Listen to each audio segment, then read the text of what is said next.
Glória a Deus. Eu gostaria de orar com vocês neste momento, em nome do Senhor Jesus.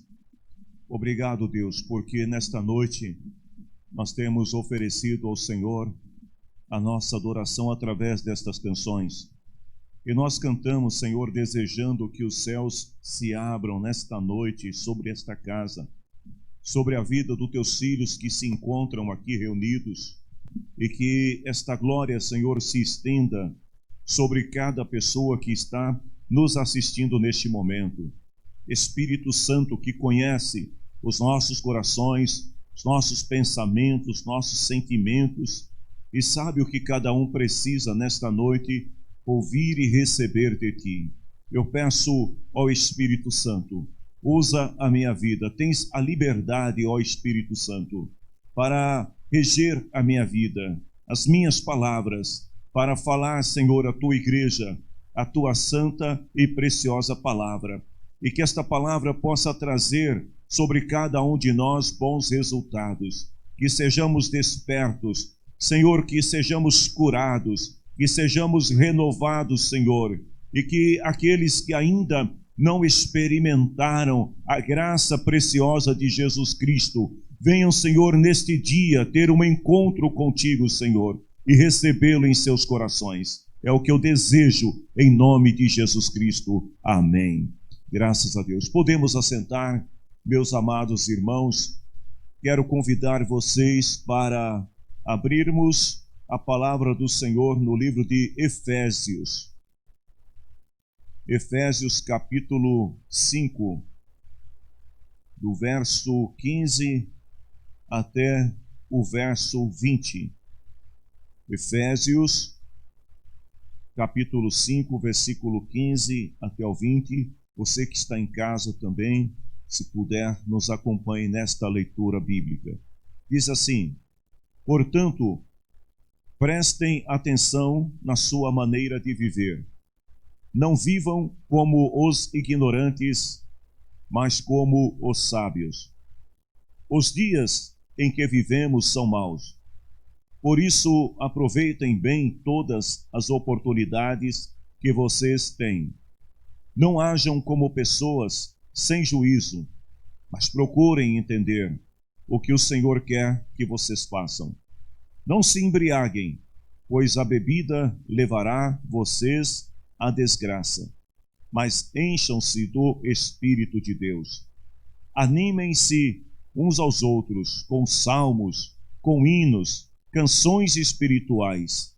Cantem de todo o coração hinos e salmos ao Senhor. Em nome do nosso Senhor Jesus Cristo, agradeçam sempre todas as coisas a Deus o Pai.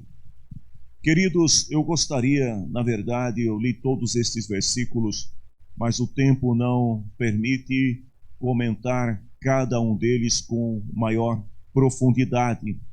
Então nós vamos ter ao versículo 18, versículo bastante conhecido de todos nós, onde Paulo está dando uma ordem, uma determinação aos cristãos em Éfeso, quando diz assim: não vos embriagueis com vinho.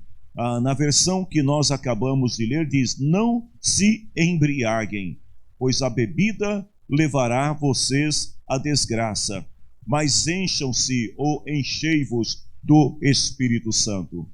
Eu vejo aqui uma ordem de Paulo a estes irmãos, uma determinação que todo cristão, toda pessoa que serve a Jesus deveria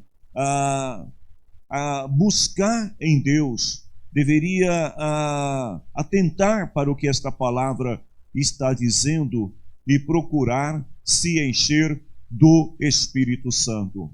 Viver uma vida cristã sem a plenitude do Espírito Santo é viver na superfície. Viver uma vida cristã sem a plenitude do Espírito Santo é deixar de desfrutar o que Deus tem de mais profundo e mais glorioso para as nossas vidas.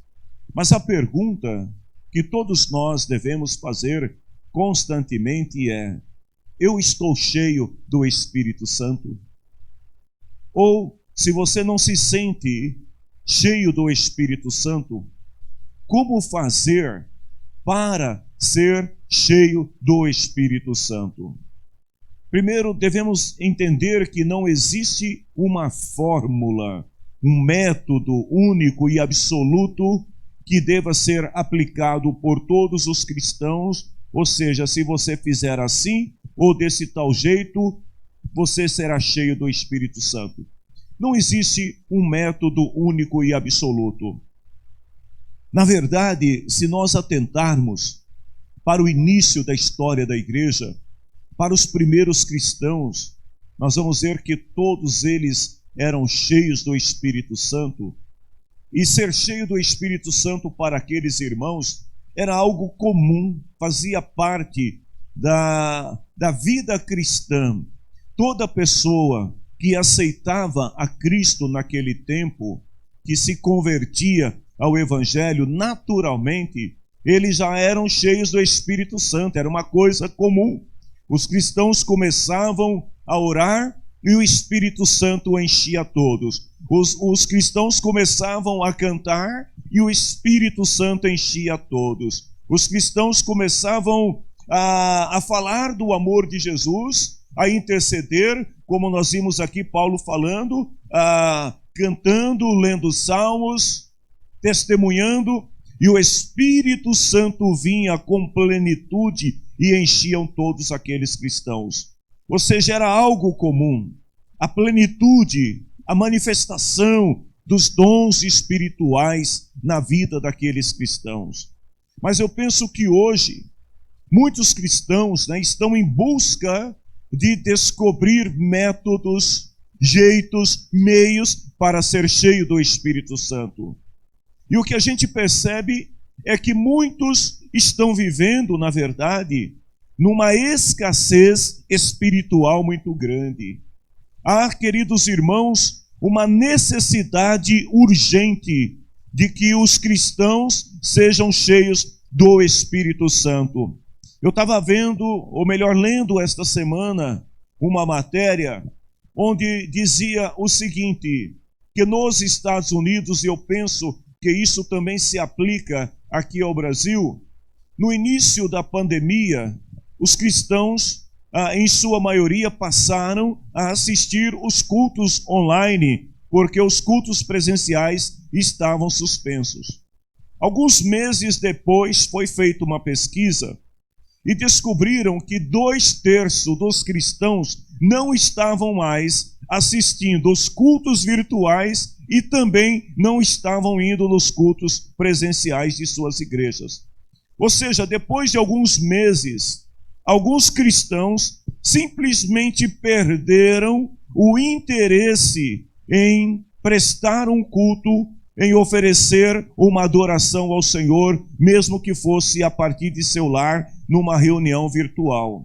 O que a gente observa com isso? O baixo nível de espiritualidade que nós estamos vivendo. Quando Paulo fala que os dias que nós estamos vivendo são dias maus, eu diria que isso também se aplica a nós. E muitas vezes, há algumas pessoas naquele desejo de querer experimentar a plenitude do Espírito Santo, começa a buscar métodos, e há muitos métodos confusos, muitos métodos antibíblicos e extrabíblicos que são aplicados por pessoas com o objetivo de alcançar a plenitude do Espírito Santo. E fazendo um paralelo histórico com a igreja primitiva, nós vamos ver que na igreja primitiva não existiam métodos. A única coisa que existia era corações abertos, vidas no altar de Deus e o Espírito Santo agindo livremente na vida de todos os cristãos. Mas quando a gente fala de métodos, só para nós entendermos, antes de entrarmos propriamente na mensagem, alguns métodos são tão confusos que me lembro de uma certa pessoa que queria as crianças da sua igreja a falar em línguas estranhas, porque esta pessoa entendia que se as crianças falassem em línguas estranhas, elas estariam cheias do Espírito Santo. Então, aquela pessoa, ela dizia para as crianças o seguinte: vocês devem orar e só parar quando falarem em línguas estranhas. Aquilo era, na verdade, uma grande tortura para as crianças. E me lembro muitas vezes de ouvir essa pessoa dizendo o seguinte: falar em línguas estranhas é tão simples quanto falar português. Você começa a orar e você começa a dizer aleluia. E aí você fala aleluia, aleluia, aleluia, aleluia, e você vai acelerando o ritmo do aleluia até que de repente você está falando em línguas estranhas. Ou você pode começar falando glória, glória, glória, glória, até você chegar ao nível de falar em línguas estranhas. E aí você estará cheio do Espírito Santo. Mas eu quero te dizer nesta noite que isto não significa estar cheio do Espírito Santo. A utilização de métodos sensacionalistas, emocionalistas, com o propósito de querer evidenciar que alguém está cheio do Espírito Santo, não tem base bíblica. Algumas pessoas, eu estava uma vez conversando com um colega de ministério, e ele dizia o seguinte: varão, pela palavra varão você já imagina que o camarada era do fogo, né? Varão, o negócio é o seguinte: quando eu pego o microfone, eu começo a falar e falo qualquer coisa. E aí Jeová brada na terra. E aí a glória desce. E eu fiquei pensando, como assim diz qualquer coisa? Não, é muito simples. É só começar a falar, é só apontar o dedo para alguém, é só dizer que teve uma visão, é só dizer que Deus está falando quando Deus não está falando. Queridos, essas coisas não significam plenitude do Espírito Santo. Muitas pessoas estão confundindo o que é plenitude do Espírito Santo. E eu quero nesta noite, sob a graça de Deus, tentar passar para os irmãos um pouco do que Paulo estava desejando acerca da igreja de Éfeso, que é também o meu desejo diante de Deus, acerca da vida de cada um de vocês que estão aqui presencialmente e vocês que estão nos assistindo. Que todos nós possamos ser cheios do Espírito Santo, experimentar o Espírito Santo da maneira mais simples e mais bíblica possível. E para isso, a primeira coisa que nós precisamos é ter uma compreensão bíblica do que é ser cheio do Espírito Santo. Nós precisamos ter uma compreensão bíblica do que a palavra de Deus quer dizer quando ela nos ordena que sejamos cheios do Espírito Santo. Primeiro, eu tenho algo muito importante para dizer para você. O Espírito Santo está dentro de você. Ele reside em você. Desde o momento que você aceitou a Jesus pela fé, desde o momento que você abriu o teu coração para receber a Cristo em tua vida, o Espírito Santo já está dentro de você. E isso não exige que você sinta o Espírito Santo. Isso é uma questão de fé. É você crer que o Espírito Santo está em você, da mesma maneira que você crê que Jesus Cristo é o teu Senhor e o teu Salvador. Lá em João capítulo 14, versículo 23, Jesus diz assim: se alguém me ama, e aí eu te pergunto, você ama Cristo? Então já deu o primeiro passo. Segundo, se alguém guardar a minha palavra, você tem guardado a palavra de Deus no teu coração, já deu o segundo passo. E aí ele diz, se alguém me ama e guarda a minha palavra, o meu Pai o amará. Deus te ama. E aí Jesus continua e diz, e viveremos para ele. Aliás, e viremos para ele e faremos nele morada. A pessoa que aceitou a Cristo de coração, que ama a Deus intensamente, que recebeu Jesus em seu coração, é alguém que tem o Espírito Santo de Deus na sua vida. Segundo, Deus está sempre disposto a dar o Espírito Santo a quem pede. Você não precisa desenvolver métodos, você não precisa usar de nenhum recurso. Você só precisa crer que o Espírito Santo está dentro de você e que Deus te dará na mesma medida que você pedir. Porque Deus tem interesse de encher você do Espírito Santo. Deus tem interesse de te dar mais e mais da plenitude do seu Espírito Santo. Lá em Lucas capítulo 11, versículo 13, Jesus falou assim que os pais, mesmo quando são maus, eles dão coisas boas para os seus filhos. E aí Jesus lança uma pergunta para os seus ouvintes dizendo: quanto mais dará o Pai Celestial o Espírito Santo àqueles que lhe pedirem? Você só precisa pedir e o Espírito Santo virá sobre a tua vida e vai te encher com a sua plenitude. Ah, pastor, então é muito simples. Eu amo a Deus. Eu guardo a palavra de Deus no meu coração. Eu vou pedir e o Espírito Santo vem. Mas tem um detalhe importante que nós precisamos saber. O pecado bloqueia a atuação do Espírito Santo. Quando Paulo diz aqui: não vos embriagueis com vinho, mas enchei-vos do Espírito Santo. Paulo estava deixando muito claro que a embriaguez poderia levar aquelas pessoas a viver uma vida distante da vontade de Deus, assim como o pecado. E só para você entender, vamos imaginar um cano por onde passa água. E se de repente, por onde a água está fluindo, se houver algum obstáculo, alguma coisa entrar naquele cano, o que é que vai acontecer? Ele vai impedir a passagem da água. A água ficará retida, mesmo que ela queira avançar, ela não poderá, porque existe uma interrupção. Existe alguma coisa ali que está impedindo a passagem da água.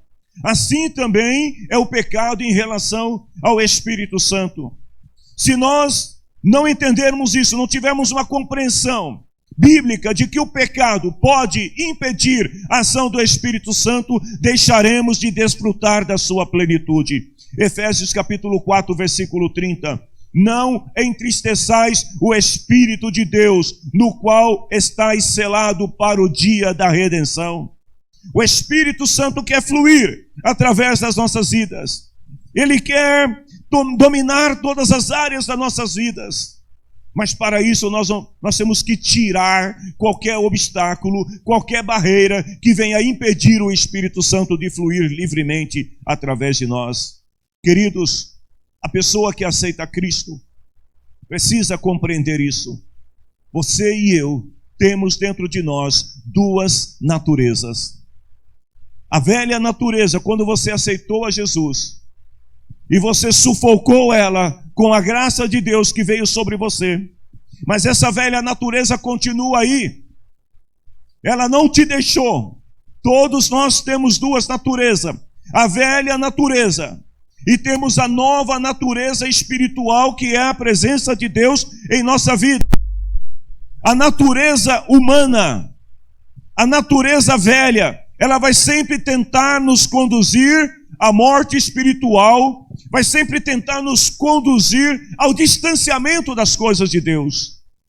Mas a nova natureza, ela vai nos conduzir para a vida em Cristo. E aí eu te pergunto, quem tem dominado a tua vida? A velha natureza ou a nova natureza? A velha natureza que te leva ao distanciamento de Deus, ou a nova natureza que te faz ter sede de Deus, desejar ardentemente no teu coração a presença de Deus sobre a tua vida? Eita, amém, glória a Deus. Vejam bem, qual natureza vai dominar a tua vida? E é você que vai decidir isso. Então, para ser cheio do Espírito Santo, é preciso compreender que nós temos essas duas naturezas trabalhando conjuntamente na nossa vida. E se nós queremos experimentar a plenitude do Espírito Santo, nós precisamos desejar ardentemente e fazer com que o Espírito Santo tenha liberdade para agir através da nossa vida. Mas eu te diria mais ainda. Abandonar essa velha natureza não é tarefa fácil.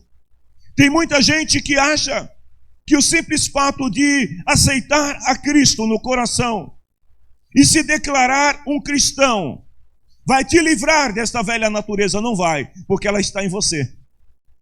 Então não é algo fácil que você consegue se libertar como aquele jovem rico, que Jesus falou para ele assim: vai, pega tudo o que você tem, vende, entrega aos pobres e depois você vem e me segue. O que Jesus estava dizendo para ele? Você vai ter que dominar a tua velha natureza, que ama tanto dinheiro, que ama tantas riquezas, os bens que você possui. E se você for capaz de dominá-la, então você vem e me segue. E a Bíblia diz que aquele jovem não teve forças para seguir a Jesus, porque o pecado não é coisa fácil de se abandonar.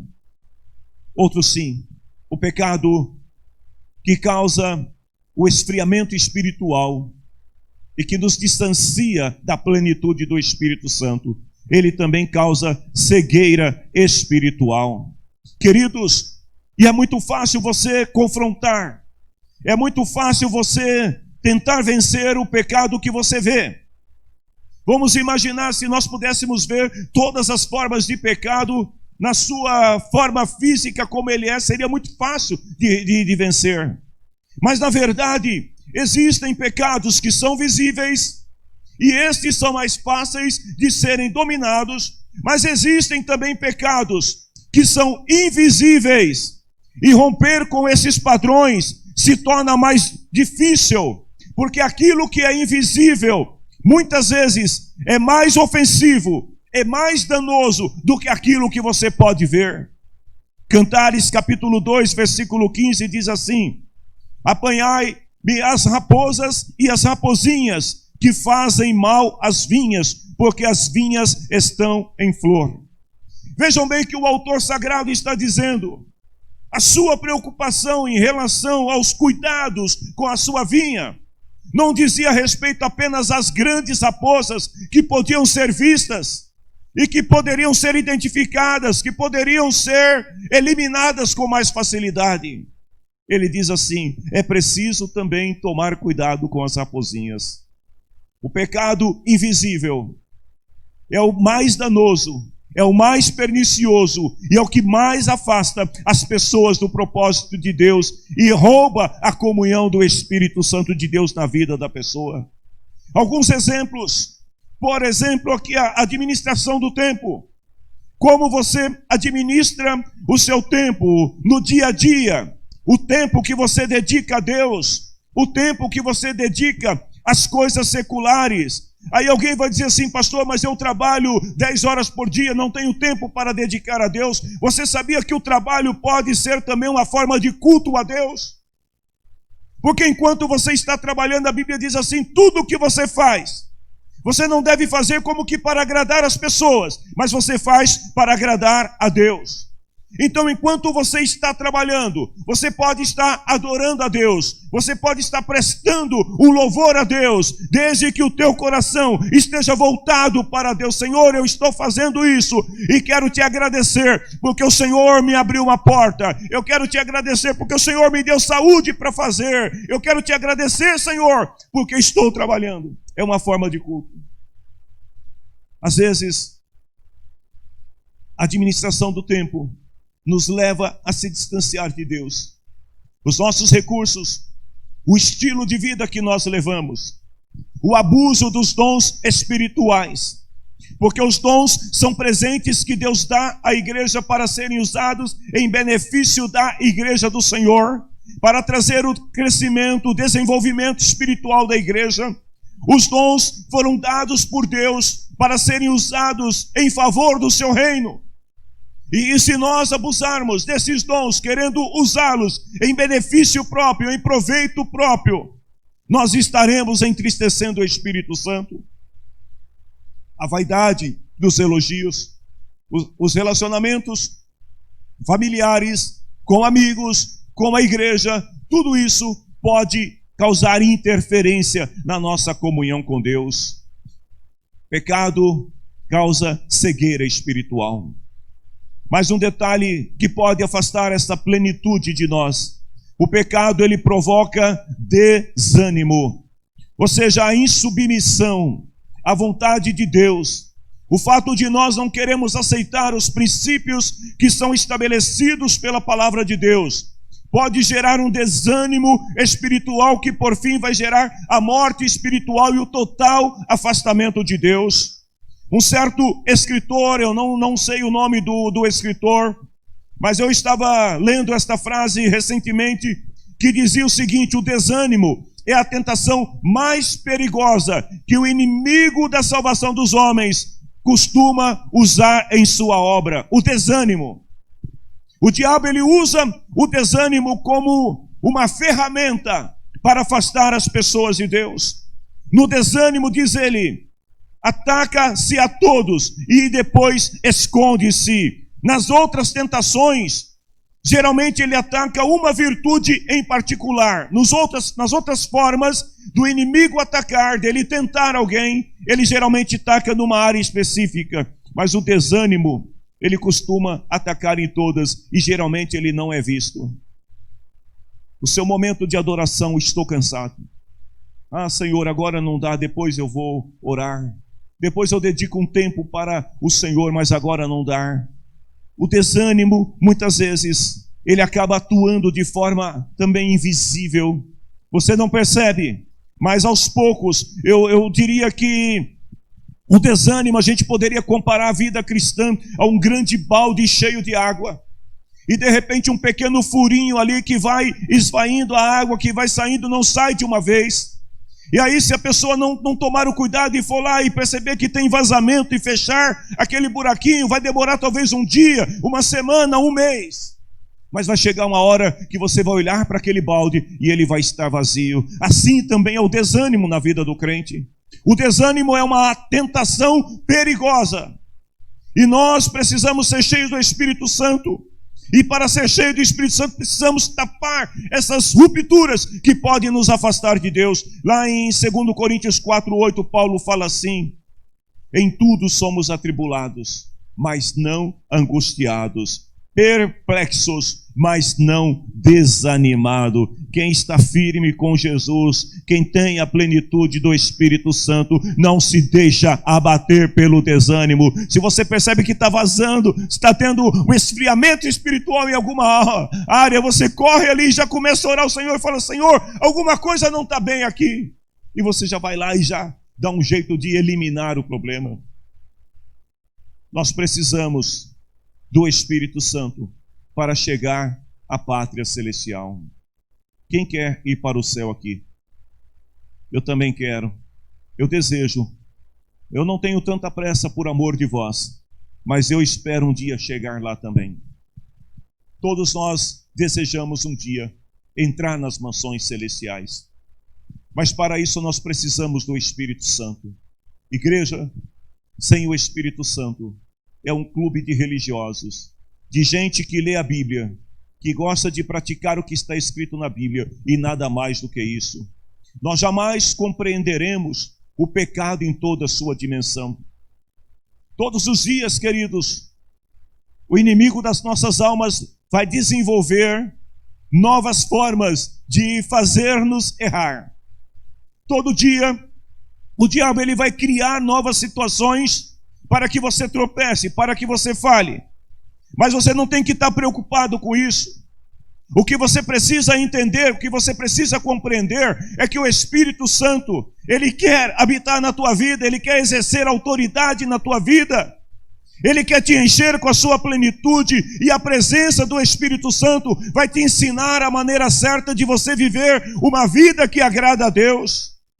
E quando chegar o momento certo de Deus na tua vida, diz a palavra em Apocalipse capítulo 22, versículo 17, o Espírito e a igreja, a noiva diz, vem, ora vem Senhor Jesus. Segunda coisa que eu quero passar para vocês, é a submissão que nós precisamos ter em relação a Cristo. Jesus deve exercer o governo total da nossa vida. Nós temos que colocar Jesus como centro da nossa vida. E para que Jesus seja o centro da nossa vida, nós precisamos estar dispostos a tirar, a remover o eu. ou qualquer outra situação que esteja dominando o centro da tua vida, e removê-la e colocar Cristo no trono da sua vida. Vejam bem, só compreender o que é pecado, só saber que o pecado é danoso, que o pecado é pernicioso, só saber que o pecado causa desânimo, cegueira, não é o suficiente. Nós precisamos também reconhecer que somos pecadores. E reconhecer significa confessar, arrepender e se converter diante de Deus todos os dias. Nós precisamos a todo momento olhar para o espelho que é a palavra de Deus e dizer: Senhor, tem alguma coisa na minha vida que está impedindo o teu Espírito Santo de residir totalmente e plenamente na minha vida? Então, Senhor, tira qualquer situação para que eu possa viver esta plenitude. Vejam bem, submissão, ela requer confissão. Submissão requer arrependimento. Submissão requer conversão, ou seja, é a gente se livrar de tudo que pode impedir a presença de Deus de dominar a nossa vida. Segundo, submissão é se sujeitar a Deus e deixar que Ele tenha domínio total sobre nós. Romanos capítulo 6, versículo 12 até o versículo 14, Paulo diz assim: não reine, portanto, o pecado em vosso corpo mortal, para lhe obedecedes em sua concupiscência. O pecado não pode ser o senhor da tua vida. Nem tampouco apresenteis os vossos membros ao pecado, por instrumentos da iniquidade, tampouco entregue-se ao domínio dele, mas apresentai-vos a Deus como vivos dentre os mortos, os vossos membros a Deus como instrumentos de justiça, porque o pecado não terá domínio sobre vocês, porque vocês não estão debaixo da lei, vocês estão debaixo da graça de Deus. Oh, aleluia! Pecado não pode dominar a nossa vida. Então, se nós queremos viver na plenitude do Espírito de Deus, nós precisamos ter também esta compreensão de que ao nos sujeitarmos, nos submetermos ao governo de Cristo sobre a nossa vida, o pecado perde o domínio sobre nós. Ele já não tem mais autoridade sobre nós, porque quando nós nos colocamos sob o domínio de Cristo, nós estamos dizendo para Ele que Ele tem o poder para dominar sobre a nossa vida. E quando isso acontece nesta caminhada que nós temos com Cristo, o Espírito Santo, Ele vai nos mostrando as áreas de nossa vida onde nós precisamos melhorar, aquilo que nós precisamos corrigir. Através dessa submissão, o Espírito Santo, Ele vai nos direcionando todos os dias, todo momento, de como devemos agir para viver uma vida que agrada a Deus. Em terceiro lugar, nós precisamos caminhar pela fé. Eu estava esboçando esta mensagem e me veio um pensamento e eu escrevi para não esquecer dos detalhes nas palavras, que diz o seguinte: a vida cristã é uma jornada que começa no dia em que aceitamos a Cristo e segue por toda a nossa existência terrena, até cruzarmos o portal da eternidade para estar para sempre com o Senhor. Esta é uma jornada que nunca acaba. Queridos, todos os dias nós devemos ir diante de Deus e falar: Senhor, nós queremos viver na plenitude do Teu Espírito Santo. Por isso que Paulo estava dizendo aos irmãos: irmãos, não se embriaguem com vinho. Não perca o foco. Sejam cheios do Espírito Santo. Porque, queridos, aqui nesta jornada, nós só poderemos alcançar o que Deus tem reservado para nós, que é a eternidade, se nós vivermos na direção e no poder do Espírito Santo. Se nós não tivermos o Espírito Santo para nos direcionar sobre o que fazer e como fazer, nós vamos errar a todo momento. A todo instante nós vamos estar dando de frente com o pecado que causa destruição. A todo momento nós vamos estar dando de frente com o pecado que pode nos corromper, que pode nos afastar de Deus. Então nós precisamos do Espírito Santo. Romanos capítulo 6, versículo 11. Paulo diz assim: considerai-vos como mortos para o pecado e vivos para Deus. todas as vezes que nós olharmos para o mundo, nós precisamos entender que nós estamos aqui. Nós não fazemos parte mais desse sistema. Nós estamos nessa vida, mas vai chegar o dia em que o Senhor vai nos chamar e nós estaremos com Ele para sempre. Eu gosto muito dos livros do Dr. John Stott. E em um dos seus livros, onde ele fala sobre a fé, ele diz o seguinte, que quando Paulo está dizendo assim, considerai-vos como mortos para o pecado, ele queria dizer o seguinte, considerar não é fazer crer, não é forçar nossa fé a crer em algo que nós não cremos. Ou seja, considerai-vos como mortos para o pecado, não é você travar uma batalha mental aqui dentro de você, de olhar e falar assim, não, eu morri, eu não vivo mais, Cristo vive em mim. Não é isso. Não é você travar esta batalha mental. Ele diz assim, olha, que não devemos fazer de conta que a nossa velha natureza está morta quando sabemos perfeitamente que ela não está. Ou seja, não é a gente olhar para as coisas e dizer assim, não, eu não posso, Senhor, eu creio, isso não é para mim, não é isso. John Stott está dizendo o seguinte, nós temos que pensar e meditar nisso até que a realidade se fixe na nossa mente. A gente precisa ter certeza de quem nós somos em Cristo. Nós não podemos ficar na dúvida. A nossa mente deve compreender o fato e o significado da nossa morte e ressurreição em Cristo. O que é morrer em Cristo e o que é viver em Cristo. Eu não vou ter tempo para falar para vocês sobre isso hoje. Mas nós precisamos entender o que significa morrer para Cristo, ou melhor, morrer em Cristo e ressuscitar em Cristo. Ele diz que um cristão renascido, ou seja, o cristão que nasce em Cristo, ele deve ter tanta vontade de voltar à vida antiga quanto uma pessoa adulta tem de voltar à infância. É possível? Nicodemos uma vez disse para Jesus, Senhor, como isso é possível? Porque não é possível.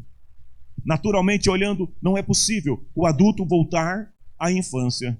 Ele diz, tanto quanto um homem casado voltar à vida de solteiro, pula essa parte. Ou um prisioneiro libertado a sua ceia na prisão.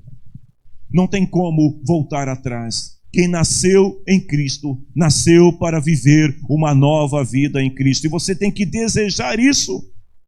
Ou seja, não é você achar que você deve fazer isso ou aquilo outro porque alguém está te olhando, porque alguém está te observando, porque alguém disse para você não fazer. Não, é você crer que você não pode fazer aquilo porque Jesus reina na tua vida e você deseja ardentemente viver a presença de Cristo, a vida de Cristo em você. Se você tem preenchido estes requisitos bíblicos de compreender a verdade bíblica sobre o que é ser cheio do Espírito Santo, se você compreende o que é submissão, e se você entende o que é caminhar pela fé, estar morto para o mundo e vivo para Cristo, então você está pronto para declarar, eu tenho o Espírito Santo, eu estou cheio do Espírito Santo. Queridos, o crente cheio do Espírito Santo não faz alarde. Nós precisamos entender isso. Tem muita gente dizendo que está cheio do Espírito Santo, mas na verdade não é o Espírito Santo. Porque o crente cheio do Espírito Santo não precisa ficar fazendo propaganda em redes sociais e dizendo, olhem para mim, eu estou cheio do Espírito Santo. O crente cheio do Espírito Santo, ele não precisa ficar gritando para as pessoas e dizendo, olha aqui, olha, estou cheio. Não, ele não faz alarde. Sabe por quê? Porque as pessoas olham para quem está cheio do Espírito Santo e percebem esta plenitude em sua vida. E como é que a gente percebe que alguém está cheio do Espírito Santo? Através do fruto do Espírito Santo. Se alguém está cheio do Espírito Santo, ele começa a produzir as coisas boas que o Espírito Santo oferece. Ele começa a exalar amor, ele começa a exalar paz, ele começa a exalar paciência, ele exala perseverança, ele exala fé, ele exala humildade, ele exala reverência ao Senhor. Isso é natural, queridos. Quem está cheio do Espírito Santo reflete a natureza do Espírito Santo. Então ninguém precisa ficar dizendo eu estou cheio. O mundo saberá se nós estamos cheios ou não de Deus. Pessoas cheias do Espírito Santo sabem que ser cheio do Espírito Santo significa sentir-se mais pecador do que os outros. Porque na medida que a santidade de Deus, através do seu Espírito, vai dominando as nossas vidas, nós vamos descobrindo que precisamos melhorar, que precisamos ser mais perfeitos, para que Cristo possa reinar totalmente em nós. O Espírito Santo, ele não veio, isso é muito importante que você guarde isso. O Espírito Santo não veio para nos fazer conscientes do Espírito Santo, mas conscientes de Cristo. O Espírito Santo veio para tornar-nos conscientes de que Jesus Cristo é o único caminho que pode nos conduzir a Deus. O papel do Espírito Santo na vida do crente não é tornar o crente mais visível, ou melhor, do que os outros. Mas o papel do Espírito Santo é tornar Cristo mais visível na vida do crente. O papel do Espírito Santo não é colocar alguém em posição de superioridade do outro, mas é nos tornar mais semelhantes a Cristo, a ponto de servir aos outros, como Cristo serviu os seus discípulos.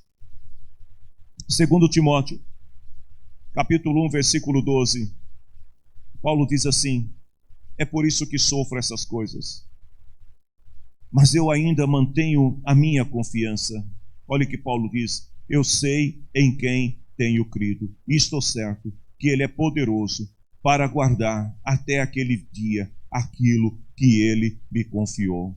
O papel do Espírito Santo é nos levar à certeza, à convicção de que Jesus Cristo reina em nós, Ele vive, Ele habita em nós, Ele é o nosso Senhor. Eu estou terminando esta palavra. Queridos, a plenitude do Espírito Santo, ser cheio do Espírito Santo não é questão de sentimento, mas é de fé. E deixa eu te dizer uma coisa: vai ter momentos em que você não vai sentir a presença do Espírito Santo como você gostaria. Você vai estar naquela mesma condição que estava Paulo, que quando orou ao Senhor pedindo a Deus que tirasse o espinho da sua carne, Paulo naquele momento não houve nenhum sentimento profundo de plenitude espiritual. Mas o Senhor disse para Paulo: Paulo, o meu poder se aperfeiçoa na tua fraqueza. É na hora que você olha para dentro de si e fala assim: não tenho nada. O Senhor diz: eu sou tudo na tua vida. Então vejam bem, não é uma questão de sentimento, é uma questão de fé. A gente não pode confiar nos nossos sentidos naturais de dizer assim: hoje eu estou sentindo que eu estou cheio. Deixa eu te falar uma coisa: no dia que você sentir que você está vazio, vai ser o dia que você vai estar mais cheio de Deus. Porque é o dia onde a graça de Deus vai poder superabundar na tua vida como nunca antes. Isso é um assunto de fé. A plenitude do Espírito Santo também não quer dizer perfeição. Porque pode ser que em algum momento você cometa alguma falha, mas a plenitude do Espírito Santo na tua vida vai te ensinar a corrigir a rota e voltar ao centro da vontade de Deus. Eu gostaria que vocês se colocassem em pé. Ser cheio do Espírito Santo é uma coisa que devemos buscar todos os dias. Deixa eu te falar uma coisa, irmão. Não adianta você ir num final de semana, num dia de sábado, num dia de sexta, numa vigília, e orar e falar assim: agora eu estou cheio do Espírito Santo. Se você não manter essa plenitude, no dia seguinte você vai estar vazio. Você vai dormir e vai acordar vazio. A plenitude é algo que a gente tem que buscar a todo momento, a todo instante. Por isso que a gente não pode em nenhum momento achar que nós já temos o suficiente. Que a palavra de Paulo à igreja em Efésio seja uma realidade na nossa vida. Enchei-vos do Espírito Santo. Nós somos o templo de Deus. O Espírito já habita em nós, mas Ele quer muito mais do que habitar. Ele quer dominar, Ele quer ter o controle de cada cômodo da tua vida, de cada área, de cada pedacinho da tua vida.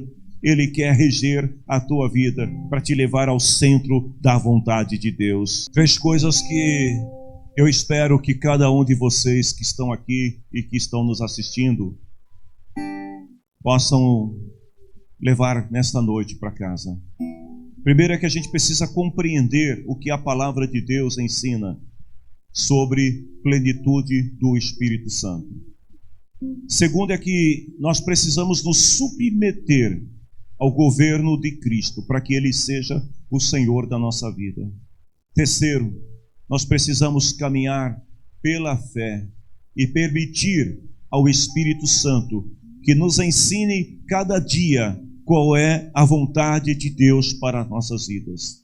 Se nós fizermos isso, e a cada dia nós entrarmos na presença de Deus, reconhecendo que existem pecados visíveis, mas também existem pecados invisíveis que podem nos atrapalhar, que podem nos impedir de alcançar esta plenitude. Se nós entendermos isso e clamarmos ao Senhor, Ele derramará sobre nós graça em abundância. E o Espírito Santo poderá então habitar cada parte da nossa vida e nos encher em sua plenitude. Ó Espírito Santo, que venha sobre cada um de nós neste dia e que faça morada em nossas vidas. Nós te desejamos, Espírito Santo. Nós queremos a tua presença para nos ensinar acerca de Cristo, para nos ensinar o padrão que Deus quer que cada um de nós tenhamos.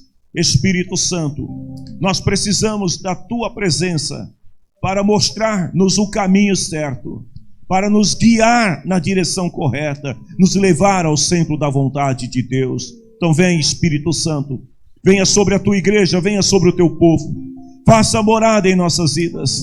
Ó Senhor Deus, que nós possamos viver como viveram os nossos primeiros irmãos, Senhor, sempre desfrutando desta presença gloriosa do teu Espírito Santo.